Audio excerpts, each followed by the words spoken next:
In the vast world of wuxia and xiangxia storytelling, audiences have grown used to heroes born for greatness, chosen ones, hidden princes, or reincarnated gods whose destinies are carved in legend. But Pahlawan Tak Terpandang, known in English as the unseen hero, chooses a different path. It doesn't begin with thunder or prophecy. It begins with silence, the calm whisper of mountain winds and the soft rhythm of a man's ordinary life. High in the misty ranges of Baiju Valley, a young herbalist named Jiang Sheng lives far from the noise of kings and wars. His world is small but full, mornings spent searching for wild herbs, afternoons preparing medicine for the sick, and nights spent watching the stars fade over the peaks. To outsiders, he is invisible. To his own clan, he is dependable but unremarkable.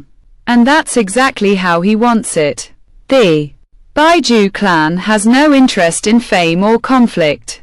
They believe in balance, in healing rather than fighting. For generations, they've lived apart from the bloodshed of the martial world, the Jianghu, as it's called. Their philosophy is simple, a straight life without disturbance. Jiang Sheng holds on to that belief like a prayer. He doesn't dream of glory. He doesn't want to fight. His only wish is peace, to live quietly, die quietly, and never become a name others remember. But fate, as always, doesn't care about wishes. Because even a quiet man can be pulled into history when mercy guides his hand. The philosophy of the unseen. What makes Jiang Sheng different is not his weakness, but his strength of restraint. He's not a coward, he's a pacifist. He doesn't refuse to fight because he's afraid. He refuses because he believes violence solves nothing. The irony of the unseen hero lies in its title. Jiang Sheng is unseen not only by the world, but by himself. He doesn't realize that the very choice to live peacefully in a world addicted to power is a quiet act of defiance. This calm life continues until one afternoon, as he follows a mountain stream searching for healing roots, the sound of running water turns into something else. A scream. It's the moment that will break everything he knows. The river incident. The film's turning point begins here. Jiang Sheng sees three armed men chasing a woman through the forest. She's injured, stumbling, yet still trying to fight back. The attackers move with precision. They're not bandits. They're professionals. Jiang Sheng freezes. His training as a Baiju herbalist tells him to walk away. Stay out of trouble. That's what his elders always said. The world beyond these mountains only brings suffering. But something stops him. The woman's eyes, fierce, burning with defiance even as her strength fades. In that instant, Jiang Sheng faces the kind of choice that defines all heroes. To do nothing and remain safe, or to act and risk everything. He knows he's no warrior. He carries no sword, no secret techniques. Yet his conscience is louder than his fear. And so, against all logic, he steps forward. A choice without return. What follows isn't a graceful battle. It's chaos, clumsy, desperate, raw. Jiang Sheng fights with nothing but instinct. He gets hurt. He bleeds. He's outmatched in every way. But there's something else at work. Something inside him that he never knew existed. As he defends the woman, his pulse quickens, his breath deepens, and a strange surge of energy erupts within him. It's wild, untamed, ancient. He doesn't understand it, but it saves him. The attackers fall, defeated by a force even Jiang Sheng can't name. When the silence returns, so does the fear. He's not relieved, he's terrified. Because in that brief moment of rage, he became something he doesn't recognize. And the woman he saved, she's not who she seems either. The sun was dipping low, painting the sky with amber and violet when Dimas finally reached the outskirts of the village. Smoke curled lazily from the chimneys, and laughter floated from the tavern down the road. On the surface, everything looked normal, but Dimas could feel it in his bones. Something was off. The air was too still, the silence between the sounds too deliberate. He tied his horse and walked into the tavern. The moment he entered, the chatter dimmed. Dozens of eyes turned toward him. Some curious, others cautious. He wasn't wearing armor, just a plain cloak and dust-stained boots. But even without his insignia, everyone could sense that this man wasn't just another traveler. The bartender, a stout man with kind eyes, poured him a cup of warm rice wine. "You're far from the capital," he said, "and not many come this way unless they're hiding from something, or searching for someone." Dimas smiled faintly. Maybe both. Their quiet conversation was interrupted by the door slamming open. A boy, no older than 12, stumbled in, gasping for air. "They took her," he shouted. "They took Lyra." The entire tavern froze. Every villager looked down, unwilling to meet Dimas's gaze. The bartender whispered, "She's the healer's daughter. The soldiers took her to the fortress 2 nights ago. No one dares go near that place." Dimas rose slowly from his seat, finishing his drink. His voice was calm but carried a weight that made the room tremble. "Tell me where the fortress is." The bartender hesitated. "If you go there, you won't come back." "No one does." Dimas set a few coins on the counter and turned to the door. "That's what they said about me last time." Outside, the wind picked up, scattering leaves across the empty road. In the distance, thunder rolled over the mountains, a storm brewing, mirroring the one in his heart. That night, under the faint glow of the moon, Dimas followed a narrow trail leading toward the black silhouette of the fortress. Each step echoed memories he wished he could bury, faces of fallen comrades, promises unkept, and the bitter truth that sometimes being a hero means being forgotten. As he reached the ridge, he saw torches flickering below, soldiers guarding the gates. He crouched low, whispering to himself, "Not tonight, not yet." From the shadows, he watched. Every move calculated, every breath measured. Because he knew, one wrong step, and this time, even a nameless hero might never rise again. The fortress loomed in the darkness like a wound carved into the mountain.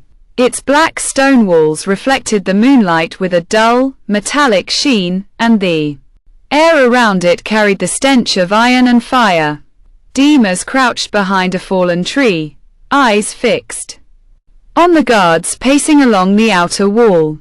Their armor clinked softly, their movements too mechanical, almost as if fear itself had been trained out of them.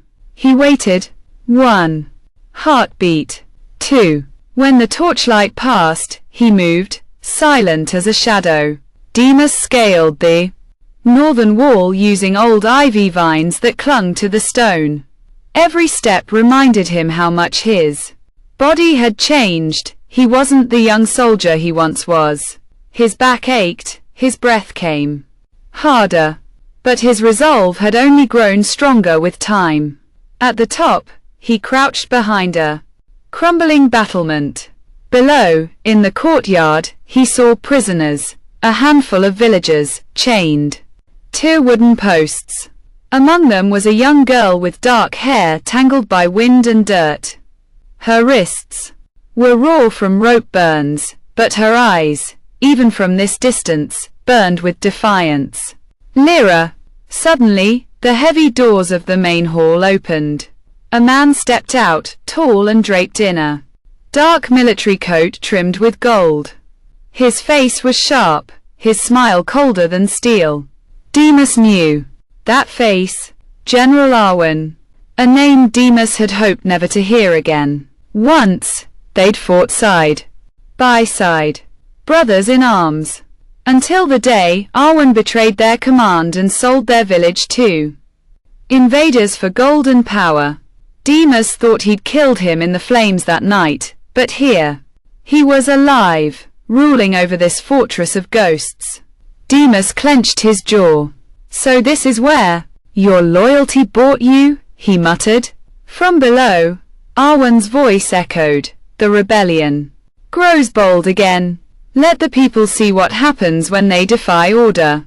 He motioned to the guards. At dawn, execute the girl. Make sure the villagers watch. The crowd of prisoners stirred in terror. Lyra's eyes widened, but she didn't cry. She only whispered something under her breath, a prayer or perhaps a promise. Demas turned away from the ledge, every muscle in his body tight with anger. He could storm the fortress tonight, kill Arwen, and free the girl. But that would risk the lives of every prisoner. No, this had to be done differently. As he slipped deeper into the fortress, weaving through corridors lit by dying torches, his mind drifted to the past. Flashback. 10 years earlier. The capital was burning. Arwen and Demas stood back to back, their swords drenched in blood and smoke swirling around them. For the people, Demas had shouted. For power, Arwen had replied, and then struck him. The memory vanished as quickly as it came, replaced by the echo of boots on stone. Demas ducked into an alcove, gripping his dagger. 2 guards passed, talking quietly. General says we march south next week. One muttered. More villages to burn? Orders are orders. When they were gone, Demas stepped out and whispered, not anymore. He moved through the corridors until he found the armory. Inside, racks of weapons gleamed under the faint light. He scanned the shelves, found what he needed: smoke bombs, rope, a blade light enough for silence. Then he saw it, hanging on the wall, his old sword, the insignia of his fallen unit still etched into the hilt. He reached out, fingers trembling. Guess I never really left the fight. With the sword strapped to his back, Demas turned toward the dungeon below. The plan had changed. He would not wait for dawn. He would rise before it. The dungeon reeked of mold, rust, and misery. Water dripped steadily from the ceiling, forming dark puddles across the stone floor. Torches along the walls flickered weakly, casting long, shivering shadows. Demas crept through the narrow hallway, his steps soundless, his breathing measured. Every guard he passed fell quietly. A quick strike, a muffled gasp, and silence. He reached the cell where Lyra was held. She sat on the ground, back against the wall, her wrists bound with iron cuffs. When Demas whispered her name, her head snapped up in disbelief. Who are you? She asked, voice trembling. Someone who still remembers what courage looks like, he said softly, kneeling to unlock the cuffs. Stay quiet. We leave now. But before he could free her completely, heavy footsteps echoed down the corridor. The faint metallic rhythm of boots on stone, too many to count. Demas pulled Lyra into the shadows behind the door.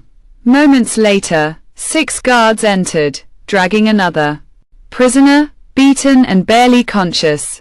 The general wants this one questioned, one of them said. Demas waited until they were close enough. Then, swift as lightning, he struck. The fight was brutal and brief. When the last guard hit the ground, Lyra stared in stunned Silence. You're one of them, she whispered. A soldier? Not anymore, he replied. Now move.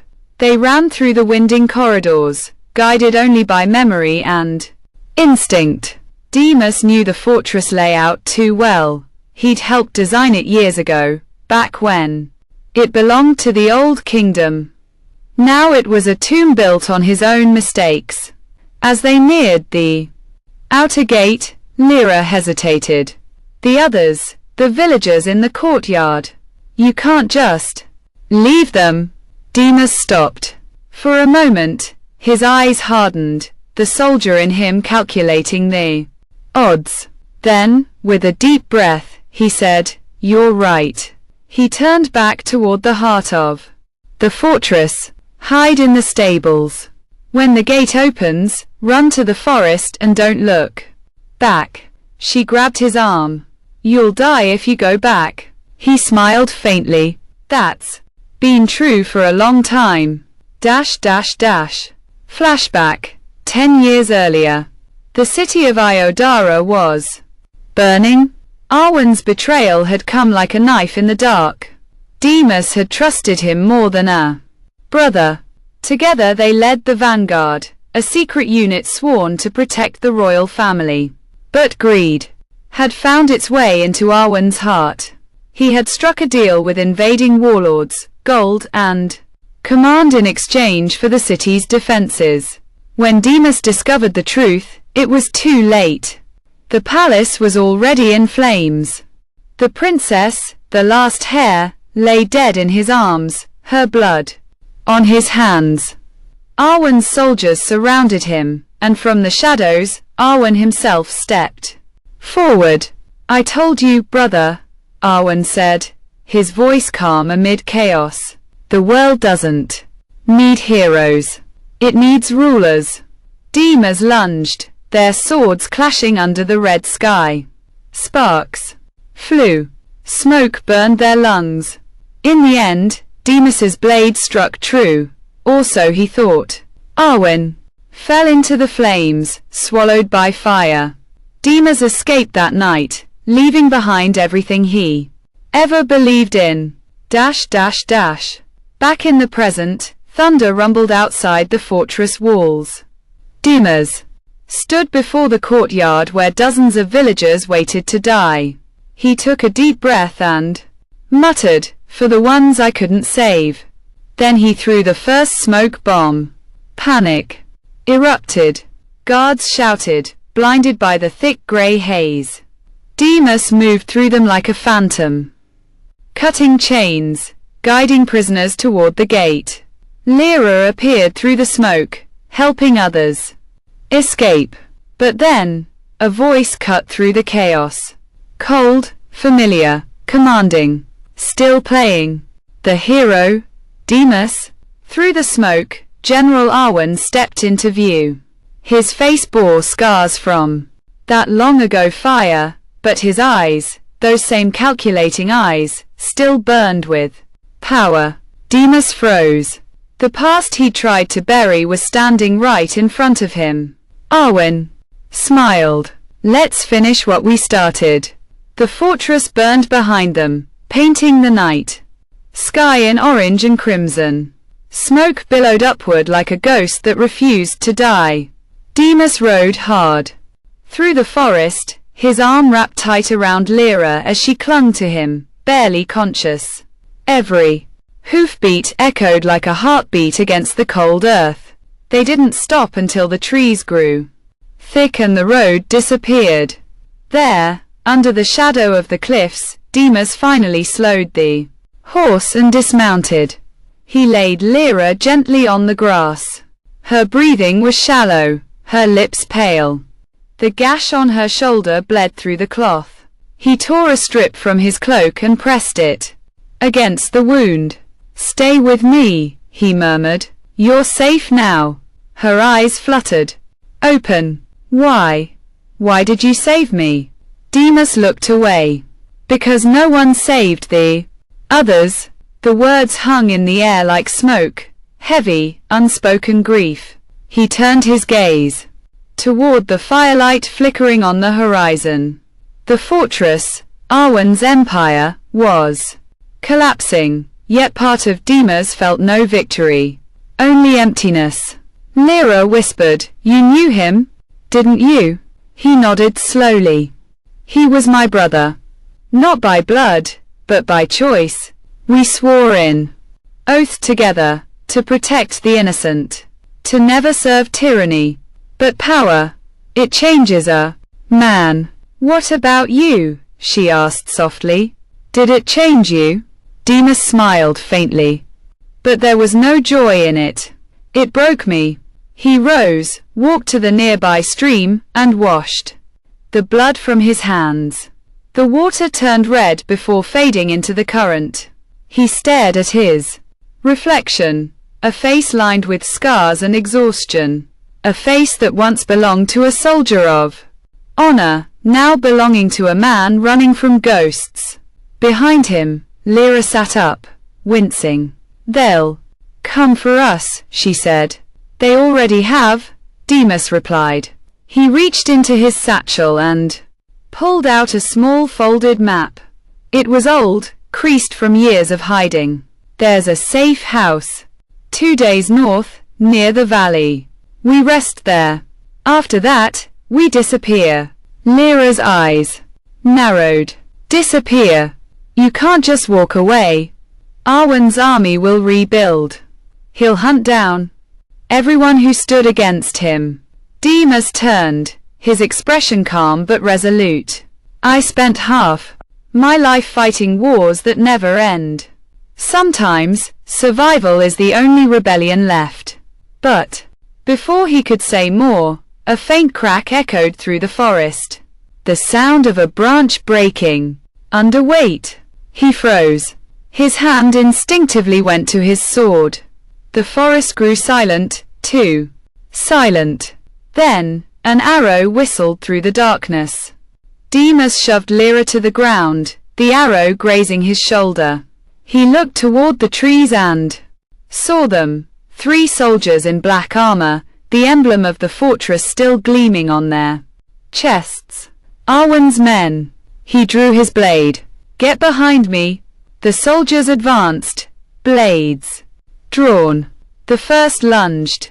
Demas parried, spun, and drove his sword clean through the man's chest.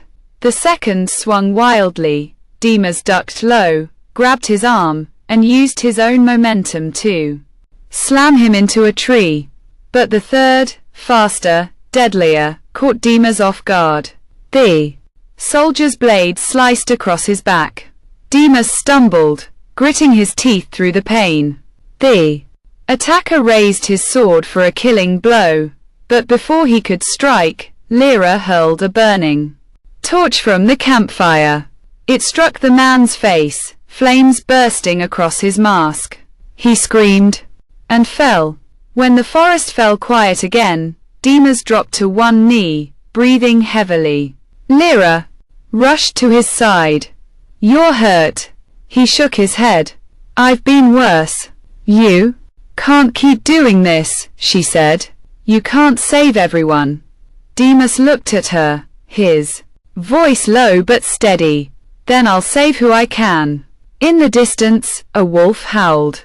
The night closed around them once more, cold, uncertain, alive with danger. Demas stared into the dark horizon. He knew this wasn't over. Arwen was still out there, alive, rebuilding, waiting. And somewhere deep inside, Demas understood, this fight wasn't just for redemption anymore. It was for every nameless soul who never got to be remembered. By dawn, the forest had grown quiet. Mist curled around the trees like slow-moving smoke, hiding every path and every secret. Demas and Lyra moved cautiously, their feet barely leaving a trace on the damp earth. Every rustle of leaves, every snapping twig made Demas flinch. Old habits die hard. He had learned the hard way that danger often followed the faintest sign of life. After hours of careful travel, they reached a hidden valley. a place untouched by war or greed. At the center, nestled between two cliffs, was a cluster of huts surrounded by high walls built from timber and stone. Smoke rose from chimneys in delicate curls, a sign that life persisted here, quietly, against the world's chaos. Dimas led Lyra inside. She blinked at the scene, men and women tending fires, children running through open courtyards, the elderly sitting in the sun, weaving baskets or grinding herbs. It was a community alive, thriving under secrecy. A woman emerged from one of the huts, tall and composed, with sharp eyes that missed nothing. "You're late," she said, though her tone wasn't harsh. It was measured, commanding respect. Dimas bowed slightly. "I brought her. She's safe." The woman's eyes softened as they landed on Lyra. "Good. Every life matters here." She turned back to Dimas. "You shouldn't have come alone." He shook his head. "I had no choice. Arwen's men won't stop hunting. We need time, and this place gives it." This valley was more than a refuge. It was a center of quiet rebellion, a gathering of those who had escaped Arwen's tyranny. Farmers, healers, ex-soldiers, and even a few former spies, all united by a single goal: survive, resist, and protect one another. A young scout approached, bowing. "The perimeter is secure, but we've seen movement near the northern ridge. Could be patrols from Arwen's fortress." Dimas frowned. "Then we need more scouts. And weapons?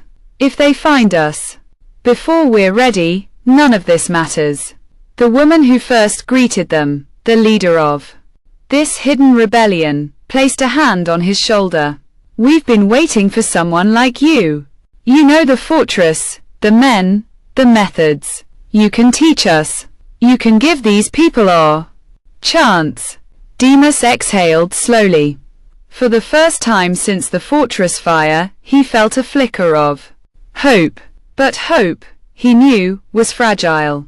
One misstep, one mistake, and everything, the valley, the rebellion, Lyra, could be destroyed. As night fell, the valley came alive in another way. Fires dotted the courtyards, men and women sparred with wooden swords, children learned to hide and move silently, and elders shared whispered knowledge of herbs and healing. Dimas watched it all, realizing that the battle ahead wasn't just against Arwen, it was to preserve a way of life. He knelt beside Lyra. "You see them?" he asked. "These people, they've chosen to fight differently. Not for glory, not for power. Just survival. Just freedom." Lyra nodded, her hands clutching his arm. "And you'll help them?" He glanced toward the valley gates, eyes steely. "I will. Because if I don't, everything we fought for dies. And I can't let that happen." Outside, the wind picked up, carrying the faint echo of distant horns, a reminder that the world beyond the valley was still dangerous, still alive with enemies. Arwen was out there, plotting, waiting for his chance to strike. But inside the valley, for the first time in years, Dimas felt a measure of control. And he knew this. The next battle would test everything. His skill, his resolve, and his heart. The unseen hero had found a purpose beyond survival. The valley was alive with purpose. Every corner of the hidden settlement hummed with activity. Children ran through the trees, learning to move silently. Farmers sharpened tools into weapons. Healers prepared salves and concoctions that could save lives or slow down death. And at the center, Dimas trained the fighters, passing on knowledge only someone who had survived the fortress could offer. He stood in the clearing, sword in hand, demonstrating a parry. "Footwork," he said, firmly. "Your strength alone won't save you. You have to anticipate, move, and strike where your opponent is weakest. Remember, speed and precision, not brute force. Lyra watched him, absorbing every word. Though young and inexperienced, her eyes held determination. I want to help, she said, even if it's just saving one life. Demas nodded. That's enough. Reason. Every life we save is a victory. For weeks, the valley became a hive of preparation. Scouts returned each evening with intelligence, routes taken by Arwen's patrols, supply lines. The rotation of his troops. Each report painted a clearer picture of what they faced. Arwen had rebuilt, stronger than before, his army more disciplined and ruthless. The danger wasn't just looming, it was inevitable. Meanwhile, Demas trained the villagers in small squads. He emphasized strategy over strength, stealth over confrontation. Every soldier learned to read the terrain, to use shadows as allies, and to strike with precision. Even children learned the art of distraction, small, harmless diversions that could buy crucial seconds in a real fight. Nights were the hardest. Around the campfires, whispers of fear and doubt spread. What if he finds us? One woman asked. Demas looked at her, calm and unwavering. Then we fight. Not for glory, not for vengeance, but for life, and for the people who can't fight for themselves. Lyra sat beside him one night, staring at the dark forest beyond the valley walls. Do you think we can stop him? She asked softly. Demas didn't answer immediately. His mind wandered back to the fortress, to the fire, to the faces of the innocent he couldn't save. I don't know, he admitted. But we'll try. That's all any of us can do. Meanwhile, beyond the mountains, Arwen had not forgotten. From the remnants of his rebuilt fortress, he observed the valley through scouts and spies. He smiled, cold and calculating, as he laid out his plans. He had grown more ruthless, more cunning, and more dangerous. The unseen hero and the hidden rebellion had little time, and less room for error. As the sun rose over the valley, Demas stood at the edge, sword in hand, watching the horizon. He felt the weight of the coming storm. The next battle would test everything: strength, loyalty, courage, and morality. And deep down, he knew the valley was only a beginning. The world beyond would not wait. The sun had barely risen when the scouts returned, faces pale and tense. Demas met them at the clearing, his gaze sharp. There, moving faster than we thought, one scout said, handing over a crude map. Arwen's forces are splitting. One group is approaching from the east ridge, another from the northern pass. They know we're here. Demas frowned. How many? Too many, the scout admitted. We have less than 100 able fighters. They have nearly 5 times that. Lyra, standing beside him, swallowed hard. We can't take them head on. Demas shook his head. We don't fight head on. We fight smart.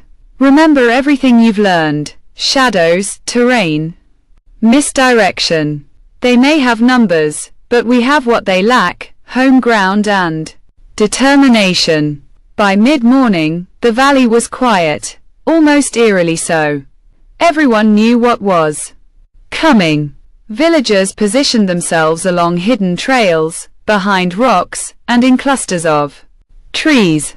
Children carried small warning bells, trained to alert fighters of approaching danger. Healers prepared their stations, ready for the injured. From the eastern ridge, movement appeared. Dust kicked up along the paths, soldiers advancing. The first wave of Arwen's men was disciplined, armored, and confident. They had underestimated the valley's inhabitants. Demas gave the signal. Smoke bombs erupted from hidden corners, disorienting the soldiers. Arrows rained down from the treetops, each one guided by a precise hand trained in the past weeks. Demas led the charge from the shadows, striking at the enemy commanders and creating chaos among their ranks. The fight was brutal.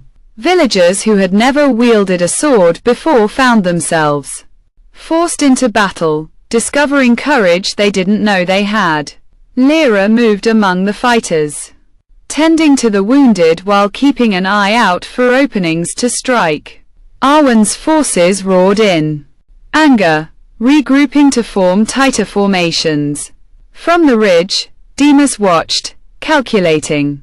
He knew they couldn't hold out forever, but each strike, each diversion, bought them time to protect the valley and the people who had come to trust him.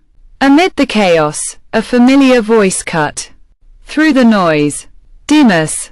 Arwen emerged from the ranks, his black armor gleaming, sword raised high. His presence alone caused a ripple of fear through both sides. You've hidden long enough, Arwen shouted. Now face me. Demas stepped forward, sword in hand, the valley behind him. I've been waiting.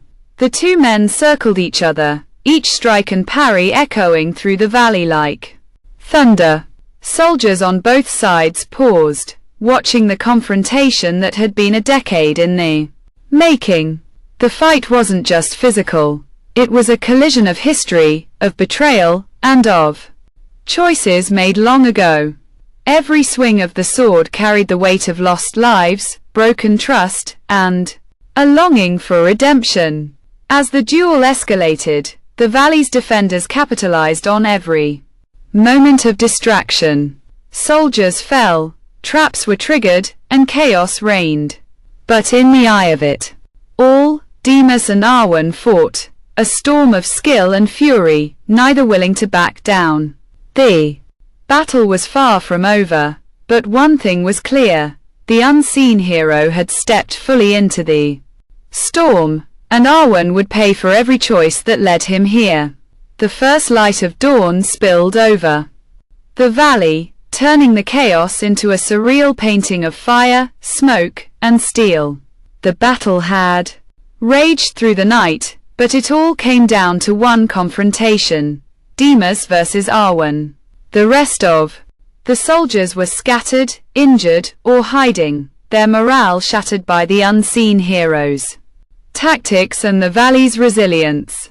Demas and Arwen stood in the center of the battlefield, faces streaked with sweat, blood, and dirt. Their swords clashed with a sound like thunder, each strike carrying the weight of years, betrayal, loss, and determination. You've grown strong, Demas, Arwen sneered, circling. But strength alone won't save you. Demas wiped the blood from his brow, eyes steady. I don't fight for strength. I fight for justice, for life. Something you abandoned long ago. They lunged at each other, exchanging a flurry of precise strikes. The clash of steel echoed through the valley. Around them, the survivors rallied, inspired by Demas's courage. Even the villagers, once terrified, joined in small, coordinated attacks, driving the remaining soldiers back. Arwen faltered for the first time, his confidence shaken by the determination of the people he had underestimated. Demas seized the moment. With a swift, calculated move, he disarmed Arwen, sending his sword spinning across the stone. Breathing heavily, Arwen fell to his knees, staring at Demas with a mix of disbelief and rage. You were just a shadow, a nobody, he spat. Demas stepped forward, sword pointed at his old friend. Maybe, but even shadows can change the world. He lowered the blade, not out of mercy, but because the fight wasn't about vengeance anymore. It was about ending the cycle of violence. Lyra and the villagers stepped forward, their eyes reflecting hope, relief, and the first taste of freedom in years. Arwen's empire had crumbled. The fortress burned behind the valley. Like a warning to anyone who sought power through cruelty. He would live, but stripped of command. Forced to witness the consequences of his choices. In the days that followed, the valley rebuilt. Demas trained its people, turning survivors into protectors, not warriors. Lyra helped heal the wounded and organize the community, ensuring everyone had a role, a purpose, and a voice. Demas often stood at the edge of the cliffs, looking toward the horizon. The battles weren't over. The world beyond the valley was still dangerous, and Arwen's shadow lingered. But for the first time in years, he allowed himself a small measure of peace. He had been the unseen hero for so long, operating in the shadows. But now, he realized that heroism wasn't about fame or recognition. It was about standing for what was right, even when no one watched, even when no one believed in you. And as the sun rose fully over the valley, lighting the world in gold, Demas understood something vital. True heroism wasn't born from destiny. It was forged in the choices one made, the courage to act when it mattered most. The unseen hero had found his purpose. The valley was safe, for now. But the story of Demas, Lyra, and those who chose courage over fear would echo through generations, a reminder that even the quietest lives could cast the longest shadows. Thank you for watching. Subscribe and don't forget to like.